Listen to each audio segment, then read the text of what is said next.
High student, আমি তুন্না। আজকে আমি তোমাদের সাথে আলোচনা করব ব্যবসা শিক্ষা বিভাগের খুবই একটি গুরুত্বপূর্ণ সাবজেক্ট হিসেব বিজ্ঞান নিয়ে। আজকে আমাদের আলোচনার বিষয় হচ্ছে হিসেব বিজ্ঞান বইয়ের দ্বিতীয় অধ্যায় লেনদেন। তোমরা জানা আমাদের এই চ্যানেলটি দেখতেছ। আমাদের এই চ্যানেলের মধ্যে হিসেব বিজ্ঞানের জিরো থেকে অ্যাডভান্স লেভেল পর্যন্ত সকল কিছু ডিটেলসলি আলোচনা করা হবে। সো আজকে আমরা আমাদের প্রথম ক্লাস শুরু করব। যারা আমাদের এই চ্যানেলটির সাথে থাকবে, তোমাদের হিসাব বিজ্ঞানের মজবুত একটি ফাউন্ডেশন তৈরি হবে, যার সাহায্যে তোমরা প্রথম থেকে শুরু থেকে শেষ পর্যন্ত সকল কিছু সুন্দরভাবে বুঝতে পারবে এবং জানতে পারবে।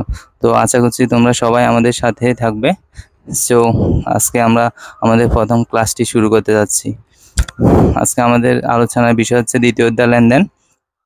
আচ্ছা, তোমরা অনেকে হয়তো হিসাব বিজ্ঞান নিয়ে পড়ছো। হিসাব বিজ্ঞানে যেহেতু খুবই গুরুত্বপূর্ণ একটি সাবজেক্ট, আমাদের সিনিয়ররা মাঝে মাঝে আমাদেরকে জিজ্ঞেস করে যে হিসাব কি। আচ্ছা, আমরা অনেকে হিসাব বিজ্ঞান অঙ্ক পারি, অনেক কিছু পারি, সব কিছু জানি, কিন্তু কোনো সিনিয়র বা বড় ভাইরা আমাদের যখন জিজ্ঞেস করে যে হিসাব কি, তুমি তো খুবই একটি বিষয় নিয়ে পড়ছো যে হিসাব বিজ্ঞান, দেখি বলো তো দেখি হিসাব কাকে বলে বা হিসাব কি।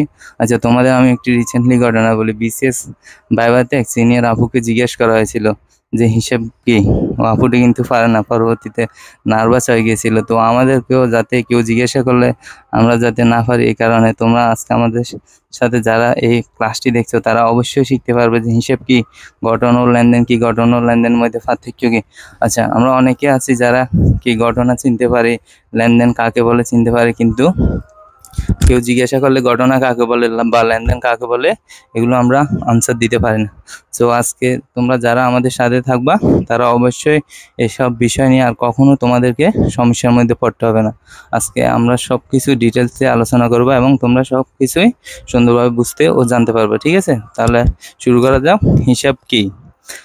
প্রতিষ্ঠানের লেনদেন সংগঠিত হওয়ার পর হিসেব বিজ্ঞানের নিয়ম অনুযায়ী সম্পদ, আয়, দায় ও ব্যয় সংক্রান্ত উদ্ধৃতসমূহ নির্দিষ্ট বইতে লিপিবদ্ধ করানো, শ্রেণীবদ্ধভাবে সাজানোকে হিসাব বলে। ঠিক আছে, এই বিষয়টি তোমরা একটু শিখে নেবে। দেখো, হিসাব বিজ্ঞানের শিখার কিন্তু কিছু নেই, অল্প কিছু শিখার আছে, যেগুলো তোমাদেরকে অবশ্যই শিখে নিতে হবে।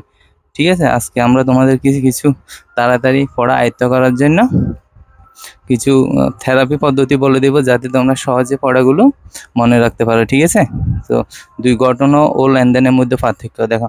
আমরা কিন্তু অনেকে জানি যে ঘটনা কি, কোনগুলো ঘটনা কোনগুলো লেনদেন, কিন্তু স্যাররা যখন বলে না যে ঘটনা কাকে বলে দেখি বলো তো, তখন আর আমরা আনসার করতে পারি না। এই সমস্যার সমাধান থেকে উত্তরণের জন্য আমরা তোমাদেরকে এমনভাবে আজকের এই ক্লাসটি ডিজাইন করার চেষ্টা করেছি, যাতে তোমরা শুনতে শুনতে অনেকেরই শিখেটা বা দেখতে দেখতে অনেকে মুখস্থ করে ফেলতে পারো। ঠিক আছে, learning is continuous process. So তোমাকে যদি কিছু শিখতে হয়, লেগে থাকতে হবে। ঠিক আছে, একদিন কিছুক্ষণ পড়লে আর 5 দিন কোনো বিষয় নিয়ে তুমি ওই বিষয়টা বা বইটা পড়লে না, তাহলে হবে না। তোমাকে প্রতিনিয়ত পড়তে হবে, প্রতিনিয়ত শিখতে হবে। একদিন তুমি 5 ঘন্টা না পড়ে 5 দিন 5 ঘন্টা পড়ো, তাহলে তোমার ওই পড়াটি বেশি মনে থাকবে। ঠিক আছে, দেখো এখন আমরা বলবো সংজ্ঞা। ঘটনা কাকে বলে? ব্যক্তি বা প্রতিষ্ঠানের প্রত্যেকটি কর্মকাণ্ডকে ঘটনা বলে। ব্যক্তি বা প্রতিষ্ঠানের প্রত্যেকটি কর্মকাণ্ডকে ঘটনা বলে। অর্থাৎ কি বুঝে এই লাইন দ্বারা? আমাদের ব্যক্তিগত বা প্রাতিষ্ঠানিক জীবনে যা যা ঘটবে, যাই কিছু ঘটবে, সব কিছুকে আমরা কি বলতে পারি? ঘটনা বলতে পারি। ঠিক আছে, আর লেনদেন কাকে বলে? অর্থের অঙ্কে পরিমাপযোগ্য যা দ্বারা ব্যবসায়ীর আর্থিক অবস্থার পরিবর্তন হয়, তাকে লেনদেন বলে। অর্থাৎ লেনদেন হতে হলে অবশ্যই কি হতে হবে? অর্থের অঙ্কে পরিমাপযোগ্য হতে হবে। ওই ঘটনা দ্বারা ব্যবসায়ীর আর্থিক অবস্থার পরিবর্তন হতে হবে, তাহলে এটিকে আমরা লেনদেন বলতে পারবো। ঠিক আছে, পক্ষ। ঘটনা ঘটার জন্য দুইটি পক্ষ থাকতে পারে, আবার নাও থাকতে পারে। ঘটনা ঘটার জন্য দুইটি পক্ষ থাকতে পারে, আবার নাও থাকতে পারে। ঘটনা পক্ষ যদি থাকেও ঘটনা হবে, যদি না থাকে তাও ঘটনা হবে। কিন্তু লেনদেন হওয়ার জন্য অবশ্যই দুইটি পক্ষ থাকতে হবে। অর্থাৎ যদি দুইটি পক্ষ না থাকে, এটিকে লেনদেন হিসেবে লিপিবদ্ধ করা যাবে না হিসেবের বইতে। ঠিক আছে, এবার তৃতীয় স্টেপ হচ্ছে আর্থিক অবস্থার পরিবর্তন। তৃতীয় স্টেপ কি? আর্থিক অবস্থার পরিবর্তন। ঘটনা ঘটার জন্য প্রতিষ্ঠানে আর্থিক অবস্থা পরিবর্তন হতে পারে, আবার নাও হতে পারে। অর্থাৎ কি বোঝায় এটি দ্বারা? মানে আমার প্রতিষ্ঠানে ঘটনার জন্য আর্থিক অবস্থা পরিবর্তন হোক অথবা না হোক, এটিকে আমরা কি বলতে পারবো? ঘটনা বলতে পারবো। কিন্তু একইভাবে লেনদেন হওয়ার জন্য অবশ্যই প্রতিষ্ঠানের আর্থিক অবস্থা পরিবর্তন হতে হবে। এই লাইন দ্বারা কি বোঝায়? অর্থাৎ যদি লেনদেন হতে হয়, আমাদের প্রতিষ্ঠান অবশ্যই আর্থিক অবস্থার পরিবর্তন হতে হবে, অর্থাৎ অর্থের অঙ্কে যে পরিমাণযোগ্যতা অথবা আর্থিক অবস্থা, অর্থাৎ ব্যবসায় এখনো কোনো সম্পদ বৃদ্ধি পাবে, না হয় কোনো সম্পদ হ্রাস পাবে, ঠিক আছে। না হলে নগদ অর্থ বাড়বে অথবা নগদ অর্থ হ্রাস পাবে, এটি হলে লেনদেন হবে, না হলে লেনদেন হবে না, ঠিক আছে। তাহলে স্যারেরা যখন আমাদেরকে জিজ্ঞেস করে যে একটি ঘটনা বলে যখন জিজ্ঞেস করে, দেখি বলো তো এটি ঘটনা না লেনদেন, আমরা এই সব সময় এই 3টি স্টেপের মধ্যে থাকব, যে ব্যবসায়ীর আর্থিক অবস্থার পরিবর্তন হয়েছে কিনা, 2টি পক্ষ আছে কিনা, অর্থের অঙ্কে পরিমাপযোগ্য কিনা, এই 3টি স্টেপের মধ্যে থেকে আমরা প্রশ্নের উত্তর দেওয়ার চেষ্টা করব, ঠিক আছে। আজকে আমি তোমাদেরকে গুরুত্বপূর্ণ কিছু টিকা নিয়ে আলোচনা করব। হিসাব বিজ্ঞান জানতে হলে আমাদের কি কি বিষয়গুলো বুঝতে হবে। হিসাব বিজ্ঞান কিন্তু খুবই সহজ একটি বিষয়, ঠিক আছে। তোমরা যারা হিসাব বিজ্ঞানকে কঠিন করে, এখানে কঠিন করে নেওয়ার কিছুই নেই। হিসাব বিজ্ঞান হচ্ছে বুঝার বিষয়, ঠিক আছে, মুখস্থের বিষয় না। অল্প কিছু শিখার আছে, শুধু এই অল্প কিছু শিখলে আমাদেরকে হয়ে যাবে। দ্বিতীয় অধ্যায়ের মধ্যে কিছু শিখার বিষয় আছে, নাহলে পরবর্তী অধ্যায়গুলোর মধ্যে ততটা বেশি শিখার নেই। আর দেখো আমরা কি দেখি, যে অঙ্ক বইগুলো থাকে না আমাদের, ওইগুলোর মধ্যে এক অধ্যায়ের সাথে অন্য অধ্যায়ের কিন্তু কোনো সম্পর্ক থাকে না, কিন্তু আমাদের হিসাব বিজ্ঞান বইয়ের মধ্যে 2য় অধ্যায় থেকে 8ম অধ্যায় পর্যন্ত সবগুলোই অধ্যায় সম্পর্কযুক্ত। অর্থাৎ তুমি যদি প্রথম থেকে শুরু না করো, তাহলে পরবর্তী অধ্যায়গুলোর মধ্যে তোমার অনেক সমস্যা দেখা দিবে, ঠিক আছে। এজন্য এবার যারা 10ম শ্রেণীতে আছো, তোমরা অবশ্যই এই 2য় অধ্যায় থেকে শুরু করার চেষ্টা করবে। অন্য অধ্যায় 2য় অধ্যায় নাও করলে তোমরা কি অবশ্যই 2য় অধ্যায়টি করার চেষ্টা করবে, কারণ 2য় অধ্যায়ের মধ্যে হিসাব বিজ্ঞানের যে বেসিক জ্ঞানগুলো আছে, এগুলো 2য় অধ্যায়ের মধ্যে থেকে পাওয়া যাবে। সো আমি তোমাদেরকে সাজেস্ট করব, তোমরা যারা 10ম শ্রেণীতে, এবার এই অধ্যায়গুলো কিন্তু তোমাদের সাজেশনের কারণে অনেক অধ্যায় নাই সিলেবাসের মধ্যে, কিন্তু তোমরা 2য় অধ্যায়টি অবশ্যই দেখার চেষ্টা করবে। আমাদের এই ক্লাসটি দেখলে তোমরা অনেক কিছু জানতে পারবে, ঠিক আছে। গুরুত্বপূর্ণ আমি আজকে এখন তোমাদেরকে দেখাবো গুরুত্বপূর্ণ কিছু টিকা। হিসাব বিজ্ঞান জানতে হলে আমাদের কি কি বুঝতে হবে, এই বিষয়গুলো আমরা সুন্দরভাবে ডিজাইন করার চেষ্টা করেছি আজকের আমাদের এই ক্লাসে। প্রথম হচ্ছে, হিসাব বিজ্ঞানকে সব সময় নিজের ব্যবসা প্রতিষ্ঠান ভাবতে হবে, অর্থাৎ যত ধরনের ঘটনা লেনদেন সংঘটিত হবে সবকিছুকে কি আমার নিজের বলে ভাবতে হবে, ঠিক আছে। মানে সবসময় নিজের ব্যবসা বলে চিন্তা করতে হবে। কোনো কিছু প্রতিষ্ঠানের মালিক ও নিজেকে সবসময় এক ও অভিন্ন মনে করতে হবে, ঠিক আছে। তিনি বলছে কি, মালিক যদি কোনো ধরনের পণ্য দ্রব্য বা সম্পত্তি ক্রয় করে, তাহলে নিজে ক্রয় করেছি বলে ধরে নিতে হবে। তারপর 4 বলছে, মালিক যদি কোনো ধরনের পণ্যদ্রব্য বা সম্পত্তি বিক্রয় করে, তাহলে নিজে বিক্রি করেছে বলে ধরে নিতে হবে। যদি লাভ হয়, আমার নিজের লাভ হয়েছে বলে ধরে নিতে হবে। যদি ক্ষতি হয়, তাহলে নিজের প্রতিষ্ঠানের ক্ষতি হয়েছে বলে আমাকে ধরে নিতে হবে। সব সময় প্রতিষ্ঠানে সবকিছু আয় ব্যয় লাভ লোকসান প্রতিষ্ঠানে নিজের হয়েছে বলে চিন্তা করতে হবে, ঠিক আছে। এই ঘটনাগুলো দ্বারা আমরা কি বুঝি, আমাদের সাথে ব্যবসায়িক জীবনে আমাদের সাথে যা যাই ঘটবে সবকিছু কি আমার সাথে। যদি ক্রয় করি, আমি নিজে ক্রয় করেছি বলে ধরতে হবে। যদি বিক্রি করি, আমি নিজে বিক্রি করেছি বলে ধরতে হবে। যদি কোনো কিছু ব্যবসার লাভ হয়, আমার নিজের লাভ হয়েছে বলে ধরতে হবে। যদি ব্যবসার ক্ষতি হয়, আমার নিজের ক্ষতি হয়েছে বলে ধরতে হবে। এই বিষয়গুলো আমরা সবসময় নিজের সাথে তুলনা করে বলবো, ঠিক আছে। তাহলে দেখবা তোমাদের জন্য হিসাব বিজ্ঞান বইটি অনেক সহজ হয়ে যাবে, ঠিক আছে। আজকে আমরা বইয়ের কিছু লাইন নিয়ে আলোচনা করব, কিভাবে আমরা বলতে পারবো যে কোনগুলো ঘটনা কোনগুলো লেনদেন, এগুলো নিয়ে আজকে আমরা আলোচনা করব। এখানে যে ঘটনা ও লেনদেনের যে সংজ্ঞা দিয়েছে তোমরা এগুলো অবশ্যই একটু মনোযোগ দিয়ে পড়ে নিবে, কারণ এগুলো দিয়ে আমরা কোনগুলো ঘটনা কোনগুলো লেনদেন এগুলো উদাহরণ দিতে পারবো। আর সবসময় এই 3টির মধ্যে থেকে আমরা উদাহরণগুলো দেওয়ার চেষ্টা করব। দেখো এখানে কিছু বইয়ের লাইন আছে যেগুলো আমরা আমাদের এই ক্লাসের মধ্যে অন্তর্ভুক্ত করার চেষ্টা করেছি। লেনদেনের ধারণা। আধুনিক সমাজ ব্যবস্থায় হিসাব লিপিবদ্ধকরণের ক্ষেত্রে লেনদেন শব্দটির অর্থ অত্যন্ত গুরুত্বপূর্ণ। ব্যবসায় জগতে বিভিন্ন ঘটনার উদ্ভব হয়। দেখো, যখন একজন ব্যবসায়ী ব্যবসা করে, তার সাথে কিন্তু তার ব্যক্তিগত জীবন অথবা ব্যবসায়িক জীবনে অনেক ধরনের ঘটনার উদ্ভব হয়, ঠিক আছে না, তাই না? কিন্তু সমস্ত ঘটনাকে হিসাবের বইতে লিপিবদ্ধ করা হয় না। সমস্ত ঘটনাকে কি একজন ব্যবসায়ী হিসাবের বইতে লিপিবদ্ধ করে? ব্যবসায়িক শুধুমাত্র কোন সকল ঘটনা হিসাবের বইতে লিপিবদ্ধ করে, যেগুলো তার ব্যবসায়ের সাথে রিলেটিভ, মানে ব্যবসায়ের সাথে সম্পর্কযুক্ত, এমন ঘটনাগুলো কি একজন ব্যবসায়ী তার হিসাবের বইতে লিপিবদ্ধ করার চেষ্টা করে, ঠিক আছে। তারপরে অর্থের অঙ্কে পরিমাপযোগ্য ঘটনা। অর্থের অঙ্কে পরিমাপযোগ্য অর্থাৎ যে ঘটনা ঘটবে তার মধ্যে অর্থ থাকা লাগবে, যা ব্যবসায়ীর আর্থিক অবস্থা পরিবর্তন করে। অর্থাৎ যে ঘটনাটি ঘটবে ওই ঘটনা দ্বারা আমার ব্যবসায়ীর, কার ব্যবসা, আমার ব্যক্তিগত, ওই যে উপরে বলেছি আমরা সবকিছুকে নিজের বলে ধরে নিতে হবে, নিজের ব্যবসা প্রতিষ্ঠান বলে ধরে নিতে হবে, তাই না? তাই যা ব্যবসায়ের আর্থিক অবস্থা পরিবর্তন করে, অর্থাৎ এমন কিছু ঘটনা ঘটতে হবে যেগুলো দ্বারা আমার ব্যবসায়ের আর্থিক অবস্থার পরিবর্তন হয়, ঠিক আছে? সেই সমস্ত ঘটনাকে লেনদেন হিসাবের বইতে লিপিবদ্ধ করা হয়। সেই সমস্ত ঘটনাকে, অর্থাৎ অর্থের অঙ্কে পরিমাপযোগ্য যা দ্বারা ব্যবসায়ের আর্থিক অবস্থার পরিবর্তন হবে এমন ঘটনাকে আমাকে অবশ্যই হিসাবের বইতে লিপিবদ্ধ করা যাবে, ঠিক আছে?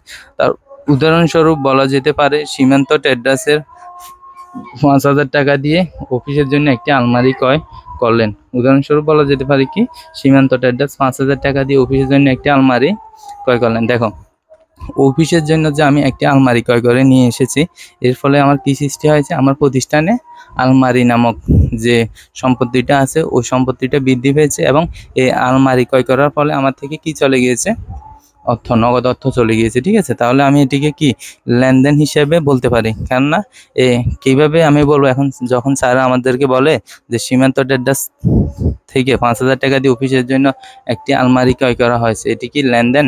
না, লেনদেন নয়, বলো তো দেখি। অবশ্যই। তাহলে আমাকে লেনদেন নয় বলার জন্য এই 3টি স্টেপ বুঝতে হবে, ঠিক আছে? আমাকে প্রথমে দেখতে হবে কি, ব্যবসায়ের আর্থিক অবস্থার পরিবর্তন হয়েছে কিনা।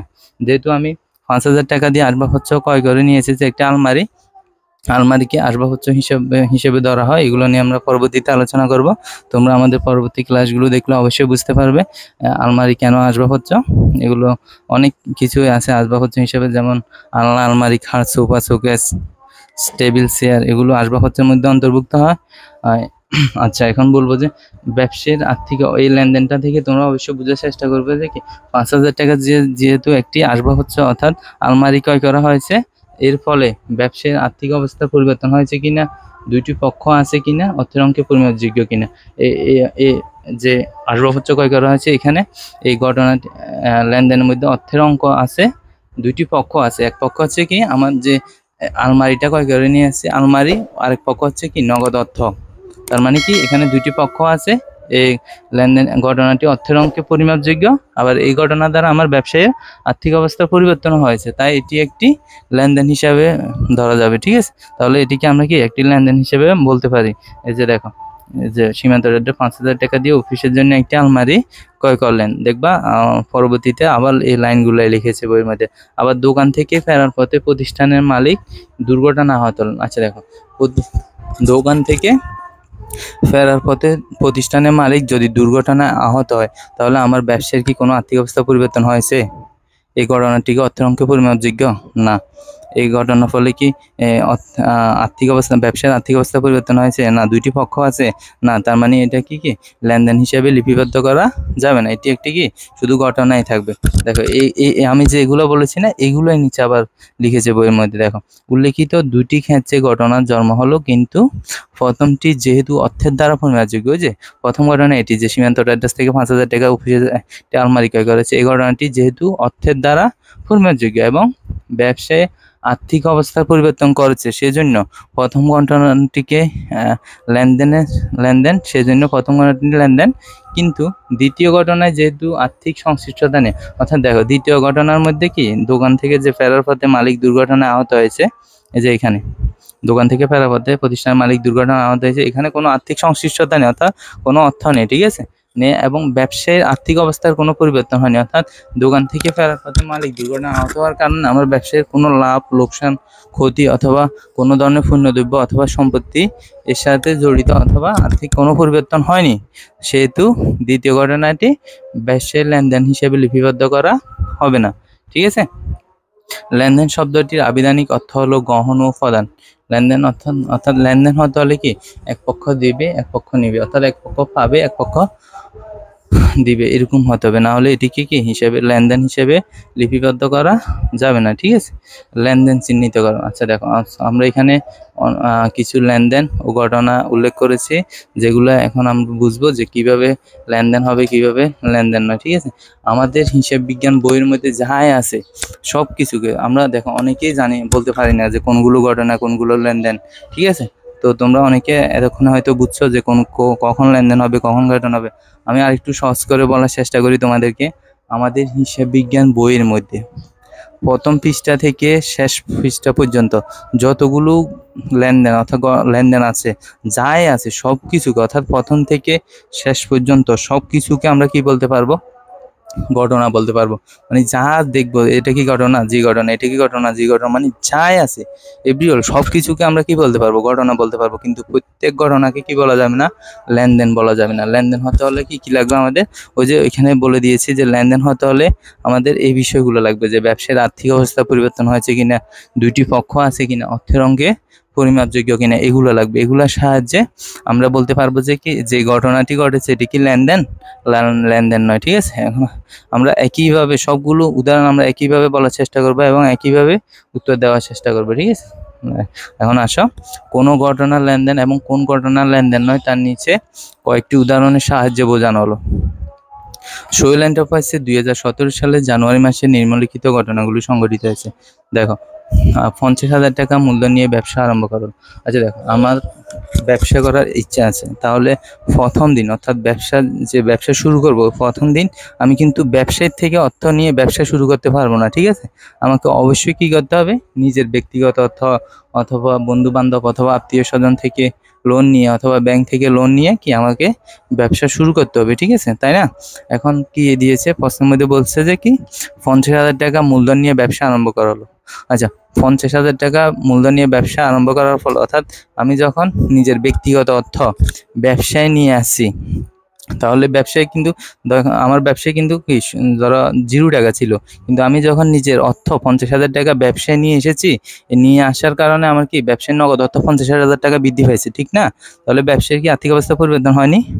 অবশ্যই হয়েছে, কারণ আগে আমার ব্যবসা প্রতিষ্ঠানে 1 টাকাও ছিল না, 50,000 টাকা নিয়ে আসার কারণে আমার ব্যবসা প্রতিষ্ঠানে 50,000 টাকা বৃদ্ধি পেয়েছে। আবার দুইটি পক্ষ আছে, দুইটি পক্ষ কি কি? এক পক্ষ হচ্ছে ব্যবসায়ীর নগদ অর্থ, আর মালিক যখন নিজের ব্যক্তিগত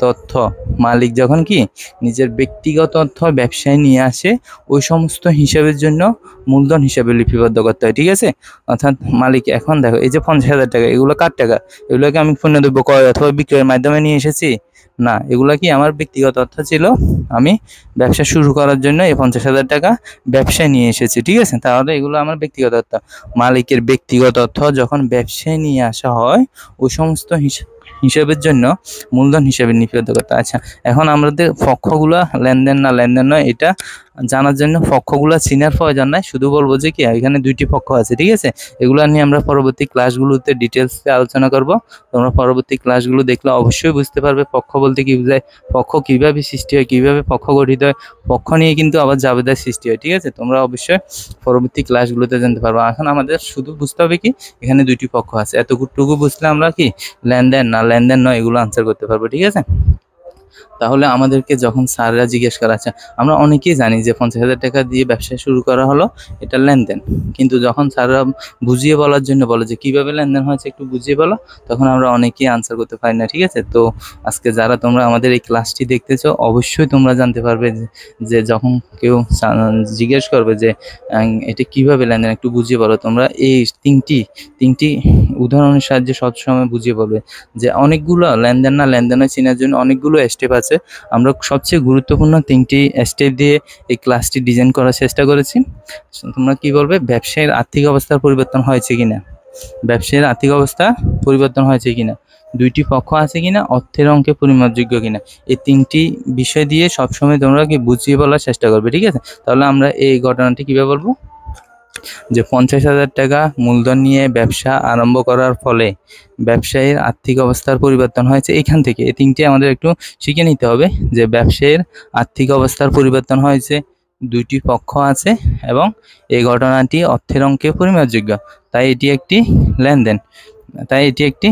আচ্ছা, আমরা এখানে আবার এগুলো বলার চেষ্টা করছি। দেখো, প্রথম এক যে ঘটনাটি আছে এটি অবশ্যই লেনদেন, কারণ এই ঘটনার মধ্যে দুইটি পক্ষ আছে, এই ঘটনা দ্বারা ব্যবসার আর্থিক অবস্থার পরিবর্তন হয়েছে এবং এই ঘটনাটি অর্থের অঙ্কে পরিমাপযোগ্য। তাহলে প্রত্যেকটা ঘটনাকে আমরা একই রুলসে রেখে লিখার চেষ্টা করেছি, যাতে তোমরা সহজে আমাদের এই ক্লাসগুলো দেখলে বা শুনলে তোমরা মুখস্থ করতে পারো বা তোমাদের বোঝা হয়ে যায়। এই কারণে আমরা প্রত্যেকটি উদাহরণ, তোমরা পরবর্তীতে দেখবে যে আমরা কি প্রত্যেকটি উদাহরণ একইভাবে দেওয়ার চেষ্টা করেছি, যাতে তোমাদের বুঝতে অনেকটাই সহজ হয়ে যায়। ঠিক আছে, তো এখন দেখো 50,000 টাকা নিয়ে মূলধন নিয়ে ব্যবসা আরম্ভ করার ফলে, অর্থাৎ আমরা প্রশ্ন দিয়ে শুরু করব, যে প্রশ্ন বলবে তারা ওই প্রশ্ন দিয়ে আমরা শুরু করব উত্তর দেওয়া, ঠিক আছে।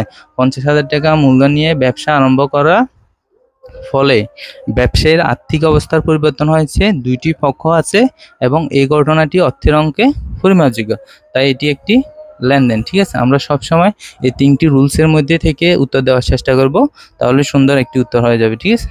তারপর দ্বিতীয় 2 নং কি বলেছে আমাদেরকে, যে নগদে 15,000 টাকা পণ্য ক্রয়, নগদে 15,000 টাকা পণ্য। আচ্ছা দেখো, পণ্য ক্রয় করার ফলে আমার ব্যবসায় প্রতিষ্ঠানে কি পরিবর্তন হয়েছে। আমাকে ব্যবসা করতে হলে আমি তো আর পণ্য উৎপাদন করে ব্যবসা করবো না, আমাকে প্রথমে এই পণ্য দ্রব্যগুলো ক্রয় করে নিয়ে আসতে হবে, ঠিক আছে। এই পণ্যগুলো ক্রয় করে নিয়ে আসি, তারপর আমি আবার ওই পণ্যগুলো বিক্রয় করব।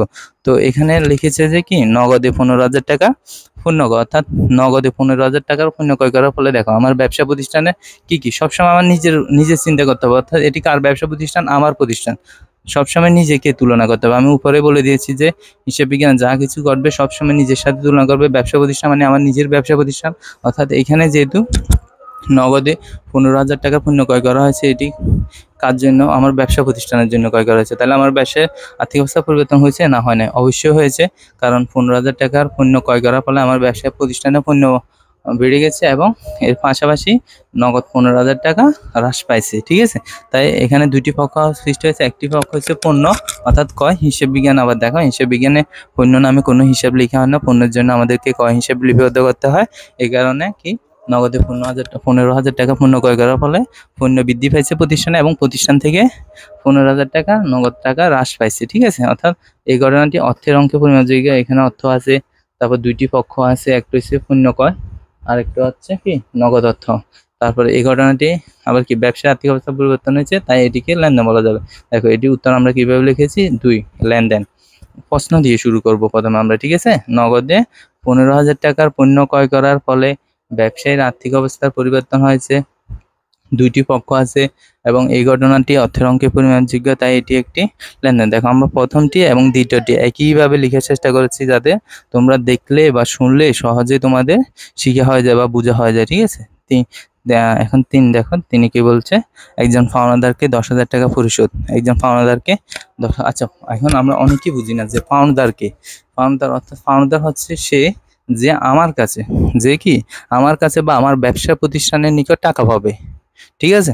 এখন কেউ যদি আমার কাছে বা আমার ব্যবসা প্রতিষ্ঠানের নিকট টাকা পায়, আমার জন্য কিন্তু এগুলো দায়, দায় কি, যে অর্থ আমাকে পরবর্তীতে পরিশোধ করতে হয়, ওই সকল অর্থকে দায় বলে, ঠিক আছে। এই যে এখন একজন পাওনাদারকে 10,000 টাকা পরিশোধ করেছি আমি, তাহলে 10,000 টাকা পরিশোধ করার ফলে পাওনাদার 10,000 টাকা পাইছে এবং আমার থেকে কি 10,000 টাকা বা আমার ব্যবসা প্রতিষ্ঠানের থেকে 10,000 টাকা হ্রাস পাইছে, অর্থাৎ দুইটি পক্ষ সৃষ্টি হয়েছে কিন্তু এখানে, এক পক্ষ হচ্ছে পাওনাদার, অন্য পক্ষ হচ্ছে আমার প্রতিষ্ঠানের নগদ অর্থ।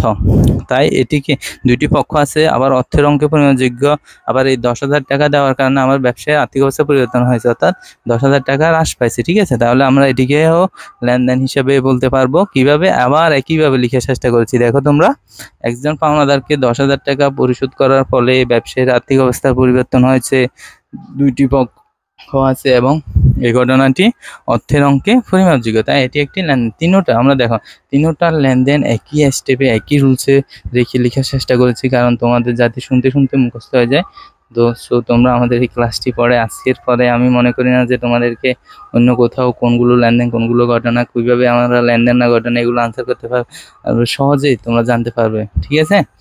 দেখো 4 নং স্টেপে কি বলছে আমাদেরকে, 8,000 টাকা পণ্য কর ফরমাইশ প্রদান। আচ্ছা প্রথমে আমরা জানবো যে পণ্য কর ফরমাইশ বলতে কি বোঝায়।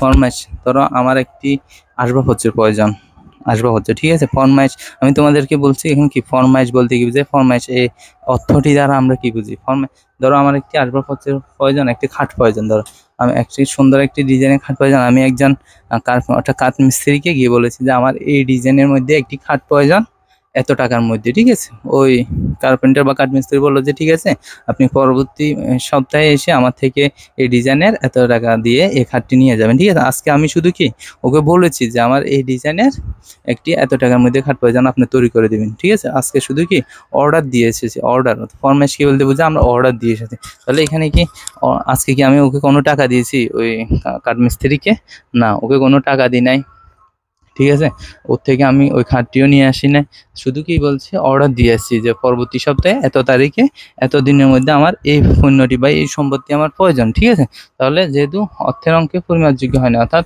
অর্থের কোনো আদান প্রদান হয় না। আচ্ছা, বলার কারণে কি আমার থেকে কোনো নগদ অর্থ গেছে বা নগদ অর্থ হ্রাস পাইছে? না। তাহলে এটি কি লেনদেন হিসেবে লিপিবদ্ধ করা যাবে না, এটি শুধু একটি ঘটনায় থাকবে, এটিকে আমরা কিভাবে বলবো? লেনদেন নয়। আচ্ছা, এগুলোর মধ্যে এই যে 1 থেকে 10 পর্যন্ত আমরা যে উদাহরণগুলো দেখছি, এগুলোর মধ্যে যদি আমাদেরকে কেউ জিজ্ঞেস করে যে এগুলো কি ঘটনা, আমরা পূর্বেই বলেছি যে হিসাব বিজ্ঞান বইয়ের মধ্যে প্রথম থেকে শেষ পৃষ্ঠা পর্যন্ত যা যা আছে সব কিছুকে আমরা কি বলতে পারবো? ঘটনা বলতে পারবো। সব কিছুকে আমরা ঘটনা বলতে পারবো। তাহলে এগুলো সবগুলোই ঘটনা, কিন্তু প্রত্যেকটা ঘটনা কিন্তু লেনদেন নয়। যেমন এই 4 নঙে যে উদাহরণটি আছে, এটি কিন্তু লেনদেন নয়। কেন লেনদেন নয়? এটি অর্থের অঙ্কে পরিমাপযোগ্য নয়। ফরমাইজ দেওয়ার কারণে আমার ব্যবসার কোনো আর্থিক অবস্থার পরিবর্তন হয়নি, ব্যবসায় এখনো আসবাবপত্র আসেনি, আবার নগদ অর্থও যায়নি। ঠিক আছে, অর্থাৎ ব্যবসার আর্থিক অবস্থার কোনো পরিবর্তন হয়নি এবং অর্থের অঙ্কে পরিমাপযোগ্য নয়, তাই এটিকে লেনদেন হিসেবে লিপিবদ্ধ করা যাবে না। ঠিক দেখো, আমরা কিভাবে লিখে চেষ্টা করেছি, লেনদেন নয়। একইভাবে উপরেরটার সাথে সামঞ্জস্য রেখে আমরা কি লেনদেন নয়টা লিখে চেষ্টা করেছি। 8,000 টাকার পণ্য ক্রয়ের ফরমাইশ প্রদানের ফলে ব্যবসায়ীর আর্থিক অবস্থার পরিবর্তন হয়নি, দুইটি পক্ষ হয়নি, সৃষ্টি হয়নি এবং এই ঘটনাটি অর্থের অঙ্কে পরিমাপযোগ্য নয়, তাই এটি একটি লেনদেন নয়। ঠিক আছে, তোমরা কি বুঝতে পেরেছো কেন লেনদেন নয় এটি? আচ্ছা, তারপর আমরা 5 নঙে যাব, বিজ্ঞাপন বাবদ 2,000 টাকা প্রদান। আচ্ছা, বিজ্ঞাপন বলতে আমরা কি বুঝি? অ্যাডভার্টাইজিং মানে বিজ্ঞাপন ব্যয়। ঠিক আছে, বিজ্ঞাপন হচ্ছে কোনো কিছুর প্রচারের জন্য যে ব্যয়টা করা হয়, এটিকে আমরা বিজ্ঞাপন বলে। আর টেলিভিশনে আমরা অনেক সময় অ্যাড চলতে দেখি, এগুলো বিজ্ঞাপন। এই বিজ্ঞাপনগুলো করার জন্য কিন্তু কি যে প্রতিষ্ঠান অথবা যে কোম্পানি, ওই কোম্পানিকে নির্দিষ্ট পরিমাণ অর্থ ব্যয় করতে হয়। ঠিক আছে, অর্থাৎ এই লেনদেনে কি বলেছে যে বিজ্ঞাপন বাবদ 2,000 টাকা প্রদান। বিজ্ঞাপন বাবদ 2,000 টাকা প্রদানের কারণে ব্যবসায়ের আর্থিক অবস্থার পরিবর্তন হয়েছে, ব্যবসা থেকে 2,000 টাকা চলে গিয়েছে এবং বিজ্ঞাপন হয়েছে। ঠিক আছে, এই কারণে এটিকে লেনদেন হিসেবে লিপিবদ্ধ করা যাবে। তাহলে আমরা এটিকে কিভাবে বলবো? যে 5 বলছে বিজ্ঞাপন বাবদ 2,000 টাকা প্রদানের ফলে একইভাবে লিখে চেষ্টা করেছি। দেখো, ব্যবসায়ীর আর্থিক অবস্থা পরিবর্তন হয়েছে, দুইটি পক্ষ আছে এবং এই ঘটনাটি অর্থের অঙ্কে পরিমাপযোগ্য, তাই এটি একটি লেনদেন। ঠিক আছে, তারপরে 6 কি বলছে দেখো, জনাব মামুনকে মাসিক 7,000 টাকা বেতনে ব্যবসায় ম্যানেজার নিয়োগ। আচ্ছা, আমাদের এই ক্ষেত্রে এই লেনদেনের ক্ষেত্রে ঘটনাটির ক্ষেত্রে সবচেয়ে বেশি গুরুত্ব দিতে হবে এই নিয়োগ শব্দটি দ্বারা আমরা কি বুঝি? নিয়োগ বলতে বোঝায়, দেখো তোমরা আচ্ছা, আমার ধরো দুইজন চাকরিজীবী প্রয়োজন, এই জন্য আমি 10 জনের জন্য একটা কি বিজ্ঞপ্তি দিয়েছি যে এই প্রতিষ্ঠানে 2 জন কর্মচারী নিয়োগ দেওয়া হবে। এই কথা ভেবে আমি কি পত্রিকায় বিজ্ঞাপন দিয়েছি। তাহলে দেখো, ধরো 10 জন নিয়োগ কাজ করতে আগ্রহী এবং 10 জন থেকে আমি ইন্টারভিউ নিয়েছি, এদের মধ্যে থেকে 2 জন, হ্যাঁ ঠিক আছে, ধরো ইন্টারভিউর মধ্যে থেকে। ঠিক আছে, তাহলে এই 2 জনকে আমি আজকে 20 তারিখে বলেছি যে তোমরা 2 জন পরবর্তী মাসের 1 তারিখ থেকে এই পদে এই কাজগুলো করবে, তোমাদের বেতন হবে মাসে 7,000 টাকা। ঠিক আছে, পরবর্তী মাসের 1 তারিখ থেকে। আজকে কি আমি ওদেরকে কোনো টাকা দিয়েছি? না। ওরা কি আজকে থেকে আমার প্রতিষ্ঠানে কাজ করেছে? না। তাহলে যেহেতু ব্যবসার কোনো আর্থিক অবস্থার পরিবর্তন হয়নি, দুইটি পক্ষ সৃষ্টি হয়নি, তাহলে এটি কি লেনদেন হবে না। দেখো, আমরা এটাকে কিভাবে লিখে চেষ্টা করেছি, একইভাবে। 7 কি বলেছে? ব্যবসা থেকে ব্যক্তিগত প্রয়োজনে মালিক 3,000, এটি নয়, এই যে এটি, জনাব মামুনকে মাসিক 7,000 টাকা বেতনে ব্যবসায় ম্যানেজার নিয়োগের ফলে ব্যবসায়ের আর্থিক অবস্থা পরিবর্তন হয়নি, দুটি পক্ষ সৃষ্টি হয়নি এবং এই ঘটনাটি অর্থের অঙ্কে পরিমাপযোগ্য নয়, তাই এটি একটি লেনদেন নয়। ঠিক আছে, তারপরে সাথে কি বলছে দেখো, ব্যবসা থেকে ব্যক্তিগত প্রয়োজনে মালিক 3,000 টাকা উত্তোলন করছে। আচ্ছা, নিজের প্রতিষ্ঠান থেকে যদি মালিক ব্যক্তিগত প্রয়োজনে টাকা উত্তোলন করে, তাহলে কি ব্যবসা আর্থিক অবস্থা পরিবর্তন হয়নি? অবশ্যই হয়েছে, কারণ ব্যবসায়ের যে নগদ অর্থ যদি এখন 20,000 টাকা থাকে, 3,000 টাকা মালিক যদি নিয়ে যায়, তাহলে ব্যবসায়ের যে ক্যাশ আছে, ওই ক্যাশ কত হয়ে যাবে আমাদের? 17,000 টাকা। ঠিক আছে, তাহলে অবশ্যই ব্যবসায়ের আর্থিক অবস্থার পরিবর্তন হয়েছে এবং দুটি পক্ষ সৃষ্টি হয়েছে। এক পক্ষ হচ্ছে মালিক যে উত্তোলন করছে উত্তোলন, অন্য পক্ষ হচ্ছে ব্যবসায়ের নগদ অর্থ। ঠিক আছে, আমাদের এই এখন পক্ষগুলো জানার প্রয়োজন, আমি শুধু বলবো যে কি দুইটি পক্ষ সৃষ্টি হয়েছে, পক্ষগুলো আমরা পরবর্তীতে জানবো পরবর্তী ক্লাসগুলোতে। তাহলে আমরা এখন কিভাবে বলতে পারি এই লেনদেনটি, যে এখানে জনাব এটি ব্যবসা থেকে ব্যক্তিগত প্রয়োজনে মালিক 3000 টাকা উত্তোলন করার ফলে ব্যবসায়ীর আর্থিক অবস্থার পরিবর্তন হয়েছে, দুইটি পক্ষ আছে এবং এই ঘটনাটি অর্থের অঙ্কে পরিমাপযোগ্য, তাই এটি একটি লেনদেন। ঠিক আছে, এবার 8 নং দেখবো আমরা, মালিকের ব্যক্তিগত অর্থ হতে 500 টাকা চুরি হয়েছে। আচ্ছা দেখো, মালিকের ব্যক্তিগত অর্থ থেকে 500 টাকা চুরি হওয়ার কারণে কি আমার ব্যবসায়ের কোনো ধরনের আর্থিক অবস্থার পরিবর্তন হয়েছে? না, হয় নাই। ঠিক আছে, দুইটি পক্ষের সৃষ্টি হয়েছে না, মালিক ব্যবসা অভিন্ন। ঠিক আছে, মালিকের যা হবে হোক না কেন, যদি ব্যবসায়ের কোনো আর্থিক অবস্থার পরিবর্তন না হয়, ব্যবসায়ের কোনো আর্থিক অবস্থা পরিবর্তন না হয়, তাহলে এটিকে লেনদেন হিসেবে লিপিবদ্ধ করা যাবে না। দেখো এটিকে কিভাবে লিখা হয়েছে, লেনদেন নয়, মালিকের ব্যক্তিগত অর্থ থেকে 500 টাকা চুরি হওয়ার ফলে ব্যবসায়ের আর্থিক অবস্থার পরিবর্তন হয়নি, দুইটি পক্ষ সৃষ্টি হয়নি এবং এই ঘটনাটি অর্থের অঙ্কে পরিমাপযোগ্য নয়, তাই এটি একটি লেনদেন নয়। দেখো আমরা প্রত্যেকটা লেনদেন এবং লেনদেন নয়কে একই রুলসে লিখে তোমাদেরকে দেখানোর চেষ্টা করেছি, যাতে তোমরা দেখতে দেখতে এবং শুনতে শুনতে এগুলো মুখস্থ হয়ে যায়। তোমাদেরকে অবশ্যই দেখতে হবে, যেগুলো নোট করা দরকার এগুলো নোট করতে হবে, শুধু দেখলে হবে না, মনে রাখার জন্য তোমাদেরকে অবশ্যই এগুলো লিখে রাখতে হবে, যাতে তোমরা পরবর্তীতে, এবং তোমাদেরকে এই ভিডিওটি অবশ্যই নিজেদের কাছে রেখে দিতে হবে, যাতে তোমরা পরবর্তীতে যখন প্রয়োজন হবে আবার দেখে এই সমস্যাগুলো সমাধান করতে পারো। ঠিক না? দেখো 9 কি বলেছে আমাদেরকে, হাশেম বাদ্দার সাথে প্রতি মাসে 10,000 টাকার পণ্য ক্রয়ের চুক্তি সম্পাদন। আচ্ছা দেখো এখানে কি বলেছে, হাসিম বাদ্দার সাথে প্রতি মাসে 10,000 টাকার পণ্য ক্রয়ের চুক্তি সম্পাদন, অর্থাৎ কি? আচ্ছা এই ক্ষেত্রে এই ঘটনাটি ক্ষেত্রে আমাদের একটু দেখতে হবে চুক্তি সম্পাদন। চুক্তি বলতে আমরা কি বুঝি? চুক্তি সম্পাদন, চুক্তি বলতে ধরো আমার প্রত্যেক মাসে 10,000 টাকার নির্দিষ্ট কিছু পণ্যের প্রয়োজন, এবং এই চিন্তা করে আমি কি করেছি, একটা প্রতিষ্ঠান হাসিম বাদ্দাসের কাছে গিয়ে বলেছি যে আমার প্রত্যেক মাসে এই ধরনের এইসব পণ্যগুলো লাগবে, প্রত্যেকটা মাসে আপনি কি পণ্যগুলো পাঠিয়ে দিবেন আমার বাসায়। ঠিক আছে, এই বলে আমি কি একটা চুক্তি করে এসেছি। ওই কি হাসিম বাদ্দাসকে আমার প্রতিষ্ঠানে কি এই পণ্যগুলো এখনো পাঠাইছে? না। আমি কি হাসিম বাদ্দাসকে নগদ অর্থ দিয়ে এসেছি? না। এটা হচ্ছে জাস্ট চুক্তি। চুক্তি বলতে কি, আমি বলে এসেছি যে আজকে ধরো জানুয়ারি মাসের 1 তারিখ, এই তারিখে আমি বলেছি যে প্রত্যেক মাসের 1 তারিখে বা পরবর্তী মাসের 1 তারিখ থেকে আমাকে এই নির্দিষ্ট পণ্যদ্রব্যগুলো আপনি আমার প্রতিষ্ঠানে পাঠাবেন। ওই হাসিম বাদ্দাস এখন আমার প্রতিষ্ঠানে পণ্য পাঠায় নাই, আমি এখন হাসিম বাদ্দাসকে অর্থ পরিশোধ করি নাই, জাস্ট চুক্তি হয়েছে আমাদের মধ্যে। ঠিক আছে, তাহলে এটিকে কি লেনদেন বলা যাবে না, এটি লেনদেন নয়, অর্থাৎ এটি ঘটনাই থাকবে। তাহলে আমরা কিভাবে বলবো, মালিকের ব্যক্তিগত অর্থে 500 টাকা চুরি হওয়ার ফলে ব্যবসায়ীর আর্থিক অবস্থার পরিবর্তন হয়নি, দুইটি পক্ষ সৃষ্টি হয়নি এবং এই ঘটনাটি অর্থের অঙ্কে পরিমাপযোগ্য নয়, তাই এটি লেনদেন নয়। ঠিক আছে, তারপরে নয় বলছে আমাদেরকে, হাসিম বাদ্দাস হতে প্রতি মাসে, আচ্ছা এটি বলেছি। এবার 10 কি শেষটাই আমাদের উদাহরণ আজকের জন্য, 10,000 টাকা মূল্যের পণ্য হানিফ ট্রেডার্সের নিকট ধারে বিক্রয়। আচ্ছা অনেকে আমরা মনে করি কি ধারে বিক্রয় করেছি তাহলে তো লেনদেন হবে না, ধারে বিক্রয়ের ফলে তো আমার ব্যবসা। আচ্ছা ধরো তুমি তোমার প্রতিষ্ঠানে একটা পণ্যদ্রব্য তুমি ধারে অন্যের কাছে বিক্রয় করেছো, ওই ব্যক্তি কি তোমার প্রতিষ্ঠান থেকে ওই পণ্যদ্রব্যটি নিয়ে যাবে না? অবশ্যই যাবে। তাহলে কি তোমার ব্যবসা প্রতিষ্ঠানের আর্থিক অবস্থা পরিবর্তন হবে না? তোমার প্রতিষ্ঠান থেকে ধরো 1 বস্তা তুমি চাউল বিক্রি করছো, তাহলে ওই চাউলের বস্তাটি ওই ব্যক্তি নিয়ে যাবে না? অবশ্যই নিয়ে যাবে। তাহলে কি ব্যবসা পরিবর্তন হবে না? আর্থিক অবস্থার অবশ্যই হবে। ওই চাউলের বস্তাটি তোমার হ্রাস পাবে ব্যবসা প্রতিষ্ঠান থেকে, তাহলে এটি অবশ্যই লেনদেন হবে। তাহলে আমরা কিভাবে বলতে পারবো, 10,000 টাকা মূল্যের পণ্য হানিফ ট্রেডার্সের নিকট ধারে বিক্রয়ের ফলে ব্যবসায়ের আর্থিক অবস্থার পরিবর্তন হয়েছে, দুইটি পক্ষ আছে এবং এই ঘটনাটি অর্থের অঙ্কে পরিমাপযোগ্য, তাই এটি একটি লেনদেন। ঠিক আছে, সো আমি আশা করব তোমরা যারা আমাদের এই ক্লাসটি মনোযোগ দিয়ে দেখছো এবং শুনছো তারা অবশ্যই বুঝতে পারছো যে কোনগুলো ঘটনা, কোনগুলো লেনদেন, কেন ঘটনা, কেন লেনদেন বা কেন লেনদেন না, এগুলো তোমরা খুবই ভালোভাবে বুঝতে পেরেছো। আজকে আমি আমাদের থাম্বনেলের মধ্যে বলে দিয়েছি যে আমরা তোমাদেরকে থেরাপি পদ্ধতিতে শেখানোর চেষ্টা করব। তো থেরাপি পদ্ধতি হচ্ছে তোমরা যাতে কনসেপ্টগুলো সহজে আয়ত্ত করতে পারো এটার জন্য কিছু ধারণা দেওয়া। ঠিক আছে, এখানে থেরাপি পদ্ধতিতে আমি কিছু আলোচনার চেষ্টা করছি তোমাদের সাথে।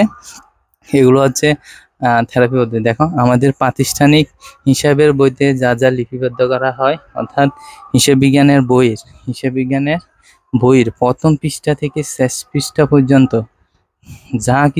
যা কিছু লিপিবদ্ধ করা আছে সবগুলোকে ঘটনা বলা যাবে। অর্থাৎ আমি আগেই তোমাদেরকে বলেছি যে আমাদেরকে যখন স্যাররা জিজ্ঞেস করে এটি কি ঘটনা, এটি কি ঘটনা, এটি কি ঘটনা, মানে যে ঘটনা বলুক না কেন আমরা সবগুলোকে সবগুলো, অর্থাৎ প্রথম থেকে শেষ পর্যন্ত যা যাই আছে না কেন সবগুলোকে আমরা কি ঘটনা বলতে পারবো। কিন্তু প্রত্যেক ঘটনাকে কি বলা যাবে না, লেনদেন বলা যাবে না। লেনদেন হতে হলে আমাদেরকে কি লাগবে, ওই যে কিছু বৈশিষ্ট্য দিয়েছি তোমাদেরকে, এই বৈশিষ্ট্যগুলো, এই তিনটা বৈশিষ্ট্য অবশ্যই থাকতে হবে। যদি ঘটনা থেকে লেনদেন বলতে আমাদের ব্যবসার আর্থিক অবস্থা পরিবর্তন হয়েছে কিনা, সবসময় এগুলো দিয়ে আমাদেরকে প্রশ্ন করতে হবে। দুইটি পক্ষ আছে কিনা এবং অর্থের অঙ্কে পরিমাপযোগ্য কিনা। তো তোমাদের কাছে আমাদের ক্লাসটি কেমন লেগেছে অবশ্যই কমেন্টে জানাবে। আমাদের চ্যানেলটি অবশ্যই সাবস্ক্রাইব করবে, আমাদের ফেসবুক পেজে অবশ্যই ফলো দিয়ে রাখবে এবং অবশ্যই আমাদের সাথেই থাকবে। যেভাবে থাকে না কেন আমাদের সাথেই থাকবে, যাতে তোমাদের কাছে আমাদের পরবর্তী ভিডিওগুলো ছাড়লেও তাড়াতাড়ি পেতে পারো তোমরা। আমি আমার আজকের ক্লাসটি এ পর্যন্ত। ধন্যবাদ সবাই ভালো থাকবে। Thank you.